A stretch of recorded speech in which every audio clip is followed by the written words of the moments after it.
꿀송이 보약 큐티 시간입니다. 오늘은 2020년 4월 22일 수요일입니다. 1년의 성경 일독 성경 프로그램으로 113번째 시간입니다. 역대상 10장에서 12장 말씀을 공부하도록 하겠습니다.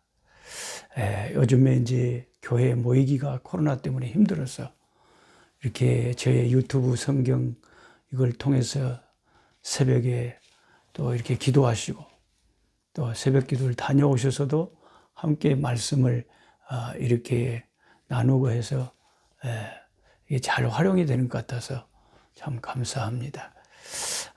자, 역대상 10장에 보시면 사울왕의 죽음에 대해서 나와 있습니다. 근데 우리가 그 열왕기 상하를 이미 공부했잖아요. 이 열왕기서하고 역대상하고 차이점을 제가 말씀드렸죠. 역대상하는 다윗의 족보, 유대, 남유다의 역사를 잘 에스라가 그 포로에서 바벨론에서 돌아온 유다 사람들을 위해서 자기 나라 역사를 정리했기 때문에 북쪽 이스라엘 왕들은 언급을 안 하고 남쪽 유다의 역사를 정리해서 자기 백성들이 보여준 책이다. 또 다른 차이점은 이 열왕기 상하는 그냥 역사를 사실로서만 이 저자의 개인 생각을 가능하면 덧붙이지 않고 어떤 왕이 일어났고 어떤 왕이 몇 년 동안 다스렸고 어떤 왕이 이렇게 우상을 섬겼고 어떤 왕이 이렇게 하나님을 기쁘시게 하는 길을 갔다.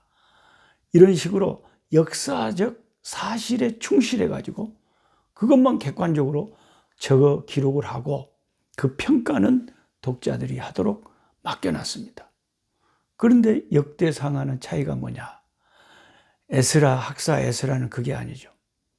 이런 왕이 있었는데 이 왕이 하나님이 보실 때 이런 사람이었고 이 사람이 죽은 것은 이러이러한 이유 때문에 죽었다 하고 역사적인 평가를 냉정하게 에스라가 남기고 있다는 것입니다. 하나님의 시각으로 역사를 잘 정리해서 쓰면서 그 평가를 분명하게 적어놓고 있다는 것입니다. 그래서 이 역대상 10장에 사울 왕의 죽음에 대해서 처음에 이 객관적인 사실을 쫙 있는 그대로 설명을 한 다음에 13절에 평가를 하는 거죠. 하나님의 시각에서 학사 에스라가 양심껏 이 사울왕이 죽은 것에 대해서 분명한 평가를 하는데 이렇게 써져 있습니다. 13절을 보세요. 사울이 죽은 것은 여호와께 뭐 했기 때문에 사울이 왜 죽었다고 지금 이 역대기 기자는 쓰고 있습니까? 사울이 왜 죽었다고 역대기 상하의 기자는 적고 있습니까? 이렇게 제가 주관식으로 성경을 물어보면 여러분이 꼭 대답을 이 말씀에 근거해서 하셔야 됩니다. 사울이 죽은 것은 여호와께 범죄하였기 때문이라. 사울이 자기 자신을 그냥 이제 적의 화살에 맞아서 죽어갈 때 가만히 생각해 보니까 이렇게 죽어보면 하나님의 이 백성의 왕이 적군에게 비참하게 화살에 맞아 죽었다. 불명예다 이거예요. 그래서 그 말 듣기 싫어서 마지막 숨이 붙어 있을 때 자기 칼을 들어서 옆에 그 부하에게 죽이라고 했지만 못 죽이니까 자기가 자기 배를 이렇게 찔러서 자살했어요. 자기 아들 3명과 함께 길보아 산에서 참 어떻게 객관적으로 보면 장렬하게 전사를 한 거죠. 그러나 하나님은 그가 적군의 화살에 맞아 죽었다거나 전쟁에서 패하해서 죽었다거나 이렇게 그 죽음의 이유를 설명하지 않는다는 것입니다. 하나님이 그 사람의 죽음에 대해서 그 이유를 말할 때 사울이 죽은 것은 왜 죽었느냐? 제가 만약에 이 역대상 11장 13절에 근거해서 사울이 왜 죽었는지 쓰시오 이렇게 문제를 낸다면 엉뚱하게 여러분이 답을 쓸 때 사울이 적의 화살에 맞아서 죽었죠. 아닙니다. 자기가 자기 칼로 찔러서 죽었죠. 이런 식으로 써놓으면 답이 틀리다는 거죠. 하나님의 입장에서 보면 그게 사실이 아니고 그게 진실이 아니고, 진실은 사울이 죽은 것은 여호와께 범죄하였기 때문이거든요. 하나님께 범죄하지 않았더라면, 하나님이 그를 보호했더라면 안 죽을 수 있었던 사람이다 하는 뜻이 이 말씀에 있는 거예요. 우리는 보통 사고로도 죽고 병들어도 죽고, 참 이 생사화복이라는 것이, 우리 기독교는 뭘 믿습니까? 하나님의 절대 주권을 믿잖아요. 우리 인생의 모든 생사화복이 하나님의 주권하에서 일어나는 일이다. 그래서 하나님이 살리시면 살 수 있었는데, 그가 하나님이 그를 죽도록 내버려 뒀기 때문에 사실은 그 죽음이 하나님 때문에 왔다. 이렇게 학사 에스라는 그 백성들에게 그 역사를 분명히 가르쳐주고, 너희들도 명심하라고 교훈을 주기 위해서 사울의 역사의 예를 끌고 와서 경고하고 있는 것입니다. 학사 에스라는 저와 여러분에게도 동일한 경고를 하고 있습니다. 네가 그렇게 인생의 큰 재앙과 어려움과 고통을 당한 것은 하나님의 욥처럼 우리가 상상할 수 없는, 생각지 못한 깊은 경륜과 섭리가 있을 수도 있고, 아니면은 사울의 케이스처럼 너의 숨겨진 죄, 너와 하나님만 아는 너의 불순종과 너의 교만과 너의 악함과 너의 게으름과 너의 그 고범죄 때문에 그 고통이 너에게 온 것이다. 이렇게 성경은 우리에게 어느 것이 내가 욥과 같은 케이스인지 사울과 같은 케이스인지는 몰라요. 사람마다 다릅니다. 고난과 고통이 왔을 때 욥 같은 케이스가 있을 수 있고 사울 같은 케이스가 있을 수가 있기 때문에 우리가 쉽게 단정해서 너는 욥이다, 너는 사울이다 그럴 수 없어요. 저와 여러분 개인의 양심이 그것을 판정하는 거예요.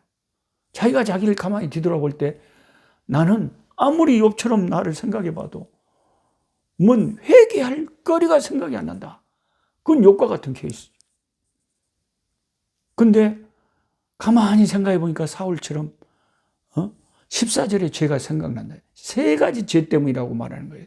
사울이 여호와께 묻지 아니하고, 13절에 여호와의 말씀을 지키지 아니하고, 신접한 자에게 가르치기를 청하고 여호와께 묻지 아니하였으므로 여호와께서 그를 죽이시고, 하나님이 죽이셨다고 그러잖아요.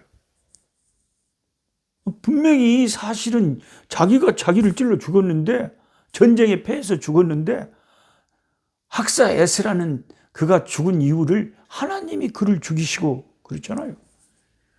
하나님이 안 죽이시면 안 죽는다니까요. 공중의 새 한 마리도 하나님이 뜻이 아니면 안 떨어진다니까요. 네. 우리가 이걸 믿어야 돼요. 예수 믿는 사람들은.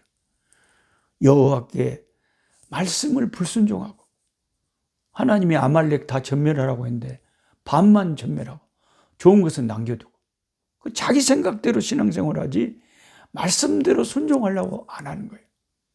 네. 오늘도 뺀질뺀질한 교인들이 교회 안에 참 많아요. 자기 생각으로 신앙을 하지 하나님 말씀대로 하려고 안 하는 거예요. 여기에 하나님의 축복이 비켜가는 거예요. 또 신접한 자에게 가르치기를 청했다. 네? 전직 26년간 점쟁이 했던 하나님께 돌아온 우리 심선미 성도이 뭐라 그래요? 자기 고객의 20%가 교회 다닌 사람들이 있다고 그러잖아요. 교회 다닌 사람들 10명 중에 20%면 2명이 그 점쟁이 무당을 찾아가서 교회도 다니면서 귀신한테 자문을 구한다 이거지. 그런 것이 하나님이 제일 싫어하는 우상 숭배라는 거예요. 하나님 제일 싫어하는 게 귀신에게 가서 묻는 겁니다. 점쟁이 찾아가는 거예요. 여러분 그러지 마세요. 그리고 하나님께 묻지 아니하였다. 이것은 하나님께 기도하지 않았다는 거예요. 이스라엘의 왕은 다른 왕하고 달라요.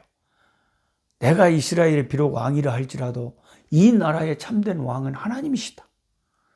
그러면 내가 전쟁을 하든 내가 뭘 하든 이 민족의 진짜 왕이신 하나님께 묻고 그 선지자들에게 묻고 하나님의 지시를 따라서 해야 되는데 그걸 안 했다는 거죠.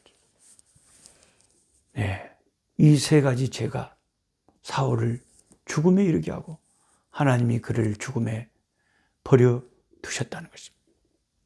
우리가 오늘 이 교훈이 굉장히 중요한 교훈입니다. 학사 에스라가 제대로 역사를 예증을 하면서 우리에게 교훈을 아주 선명하게 하고 있습니다. 네. 그래서 여러분 펜이 있으신 분은 역대상 10장 13절 14절 다 밑줄 동그라미를 쳐놓으시고 사울이 왜 죽었냐? 세 가지 죄 때문이다. 내 인생에 정말 힘들고 어려운 일을 하나님이 주신다면 나를 돌아보고 내게 이런 죄들이 없는가 살펴봐야 한다는 것입니다. 하나님 말씀은 거울과 같아서 거울에 우리 자신을 딱 보면 뭐가 묻었는지 이게 다 보이잖아요. 머리 스타일이 어쩐지 다 보이잖아요. 예. 하나님 말씀을 보면 우리의 신앙이 우리의 영적인 상태가 말씀에 다 비춰서 보인다는 거죠. 그 다음에 역대상 11장에 가면 다윗이 이스라엘과 유다의 왕이 되는 우리가 열왕기 상하에서 이미 공부하고 읽었던 내용을 학사 에스라가 남쪽 유다 포로에서 돌아온 자기 백성을 위해서 다시 한번 정리해서 적어놓고 있습니다. 처음에는 헤브론에서 다윗이 7년 6개월 왕 노릇을 했죠. 근데 참 재미있는 것은 헤브론에서 7년 6개월 왕 노릇을 할 때 우리가 열왕기서에서 읽었지만 다윗이 7년 6개월 동안 헤브론에서 살면서요. 그 다윗의 신앙의 어떤 특징 중에 하나가 조급하지가 않아요. 그 이상하게 다윗은 조급증이 없어요. 우리 같으면요. 아니 내 그릇이 시방 단순히 이게 헤브론에 있으면서 단순히 유다 지파의 왕만 돼갖고는 안 되지. 당연히 사울 왕이 죽었고 그 사울의 어린 아들 이스보셋이 왕 됐지만 내가 맘만 먹으면 싹 쓸어버리고 이스라엘 전체에 내가 왕이 될 수 있지. 그러면서 그 빨리 이스라엘 전체의 왕이 되려고 우리 같으면은 노력을 했을 것 같는데 다윗은 하나님이 하실 때까지 자연스럽게 자기를 온 이스라엘의 왕으로 세울 때까지 하나님의 때를 기다렸다는 것입니다. 그래서 제가 성경 공부하면서 늘 강조하는 것 중에 하나가 하나님의 뜻이 중요하고 똑같이 그 정도로 중요한 게 하나님의 뜻만큼 중요한 게 뭐라고요? 하나님의 때라는 거죠. 때가 참에 하나님이 그 아들을 이 땅에 보내셨다고 갈라디아 4장에 말씀하신 것처럼 성경을 읽어보면 하나님은 때를 굉장히 중요하게 생각하셨어요. 자, 아브라함에게 자식을 아들을 주어 후손을 주는 것은 이미 하나님의 뜻이에요. 그건 진작에 약속하신 거예요. 근데 100살이 다 되도록 그 약속하시고 수십 년이 지나도록 아브라함의 부인이 경수가 끊어진 다음에도 하나님은 계속 그 때를 하나님이 생각하시는 그 스케줄, 그 타이밍을 기다리고 있었습니다. 아무리 하나님의 뜻이 있었지만 하나님의 때가 아니면 하나님은 그 일을 행치 않는다는 거예요.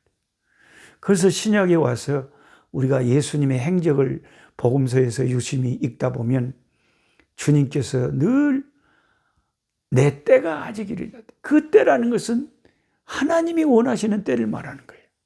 지금 낮이 12시가 아니냐. 낮이 12시간으로 돼 있지 않느냐. 그 밤이 오면 이 인자가 이제 잡혀가야 될 때고 지금 일해야 될 때고 그 때를 분별하시고 하나님이 하라고 하시는 때인지 아닌지 그 하나님의 타이밍을 기다릴 줄 아는 분이 예수님이셨고, 오늘 이 11장에 헤브론에서 왕 되면서 하나님이 온 이스라엘의 왕이 될 때까지 기다리던 다윗의 모습에서 찾을 수가 있다는 것입니다.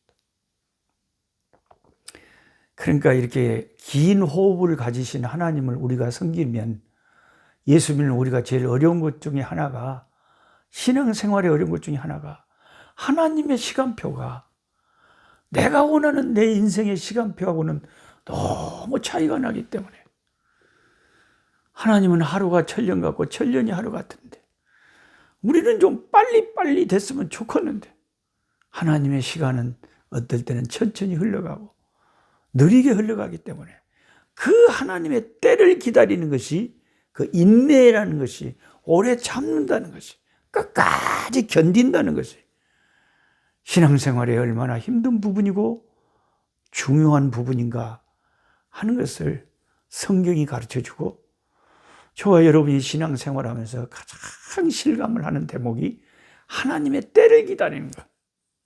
하나님의 때가 참에 역사가 이루어진다.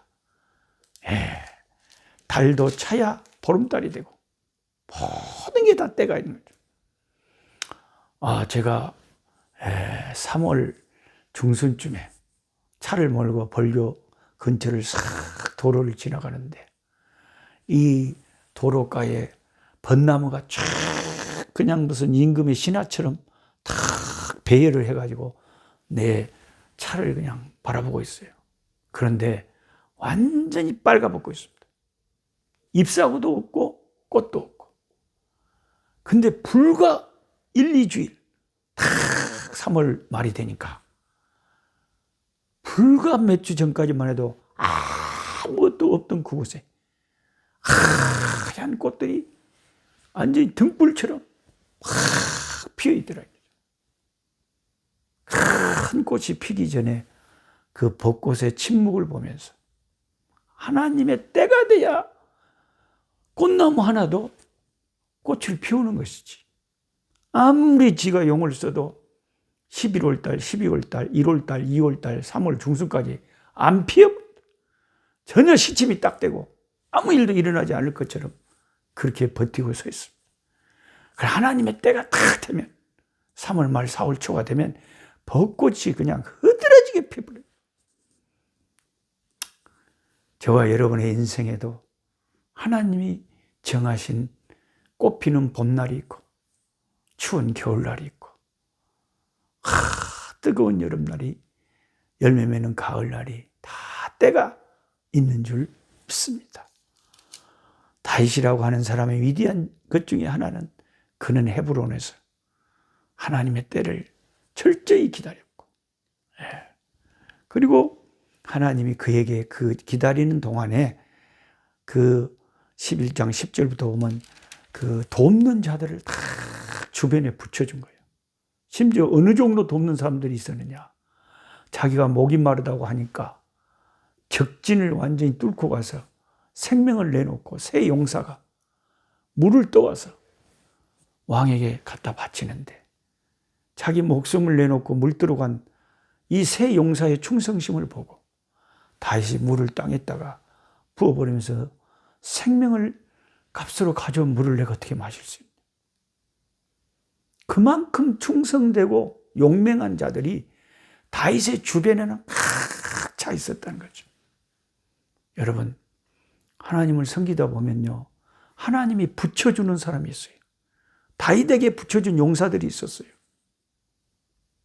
저도 이게 똑같은 유튜브로 지금 성경 공부하시는 분들이 있잖아요. 근데 어떤 분들은 좀 듣다가 재미없다고, 자기하고는 무엇이 안 맞는다고 안 봐요.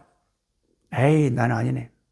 근데 어떤 분들은 전혀 모르는 분인데 영 좋다고, 너무너무 감사하다고, 고맙다고, 계속 좀 수고 좀 해달라고, 또 이런 분들이 있어요. 그런데 내가 속으로 느껴지는 게 뭐냐, 아무리 하나님의 말씀을, 하나님의 일을 한다고 해도 하나님이 각 종들에게, 각 사람에게, 각 성도들에게 붙여주는 사람들이 따로 있다는 거죠. 모든 사람이 다 따르는 건 아니고, 다 좋아하는 건 아니고. 그리고 우리는 내게 주어진 환경, 내게 주어진 구역, 내게 주어진 일터, 내 가정, 내 사역, 또 하나님 내게 붙여주신 친구들, 열어주시는 문들, 그것에 만족하고 감사하면서 살아가야지. 하나님이 내게 안 주신 것을 굳이 그걸 그렇게 아쉬워할 필요는 없다는 것입니다. 그리고 분명한 것은 모든 사람을 다 붙여주는 것은 아니다. 예수님이라도, 하나님의 아들이라도 그를 따르는 자들이 있고 싫어하는 자들이 있다. 그건 어쩔 수가 없는 거죠. 모든 사람이 여러분을 좋아하면 하나님께서 싫어하십니다. 그 다음에 12장에는 베냐민 지파에서 이 다윗을 도와준 용사들, 갓 지파에서 다윗을 도와준 용사들, 또 베냐민과 유다에서, 므낫세 지파에서, 여러 지파에서 어느 누가 다윗을 도왔는가? 다윗 왕가를 정리하기 위해서 이 학사 에스라는 세심하게 다윗을 도운 사람들을 기록해 놓고 있습니다. 철저하게 다윗 중심의 역사를 만들고 있습니다. 그리고 다윗의 군사들에 대해서 23절부터 마지막 절까지 적어 놓고 있습니다. 여러분, 오늘 우리가 성경 공부를 통해서 받아야 될 교훈, 제일 중요한 것 두 가지가 있습니다. 하나는 하나님의 뜻만큼 중요한 게 뭐라고요? 하나님의 타이밍, 하나님의 시간표, 하나님의 주권, 하나님의 때라는 거죠. 때가 돼야, 하나님이 생각하시는 때가 돼야 역사가 일어난다. 그때는 한 번은 지구목에도 볕들 날이 있다고요. 하나님이 저와 여러분을 향한 인생의 어떤 꽃피는 때가 한 번은 오리라고 믿습니다. 또 오지 않는다고 한들 그게 하나님이 내 인생을 향한 뜻인 줄 알고 아멘하며 따라가야 될 줄 믿습니다. 또 하나는 다윗의 용사들과 다윗의 군사들과 다윗을 도왔던 각 지파의 사람들의 기록을 보면서 저와 여러분의 인생길에 하나님이 붙여주는 사람들이 따로 있다는 것, 모든 사람을 다 붙여주지는 않는다는 것, 이런 면에서 여러분이 마음에 좀 섭섭한 거나 서운한 것이 있더라도 그런갑다. 인생이 원래 그렇고 성경의 원리가 그렇고 하나님의 아들이라도 그러셨다. 하물며 우리가 당연히 그러지 않겠느냐. 하나님이 내게 주신 것에 대해서 감사하면서 그러려니 생각하고 나아가야 되는 줄 믿습니다. 오늘은 여기까지 하시고 내일 또 하나님 말씀을 찾아서 가지고 여러분을 뵙겠습니다. 감사합니다. 약한 자의 것을